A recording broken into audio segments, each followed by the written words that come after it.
ಅಲ್ಲದೆ ಈ ಒಂದು ಕಾರ್ಯಕ್ರಮ ಏನಿದೆ ಇದು 26, 27 ತಾರೀಕು ಮಾಡಬೇಕಂತ ಹೇಳಿ ಆ ಪ್ರೋಗ್ರಾಮ್ ಅಲ್ಲಿ ನಿಗದಿ ಮಾಡಲಾಗಿದೆ.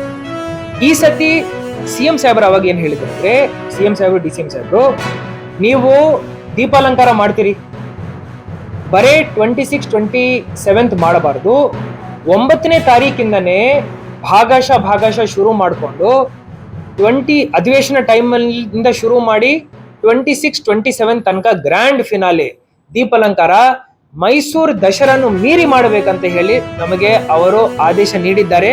ಅದಕ್ಕೆ ಎಲ್ಲಾ ಪೂರ್ವ ಸಿದ್ಧತೆಗಳನ್ನು ಹೆಸ್ಕಾಂ ಇಲಾಖೆ ಮುಖಾಂತರ ಹಾಗೂ ಜಿಲ್ಲಾಡಳಿತದಿಂದ ನಾವು ಮಾಡ್ತಾ ಇದ್ದೀವಿ. ಸೊ ಒಟ್ಟು ಸೇರಿ 30 ಸರ್ಕಲ್ಗಳಲ್ಲಿ ಹಾಗೂ 32 ಕಿಲೋಮೀಟರ್ ನಾವು ದೀಪಾಲಂಕಾರ ಮಾಡ್ತಾ ಇದ್ದೀವಿ.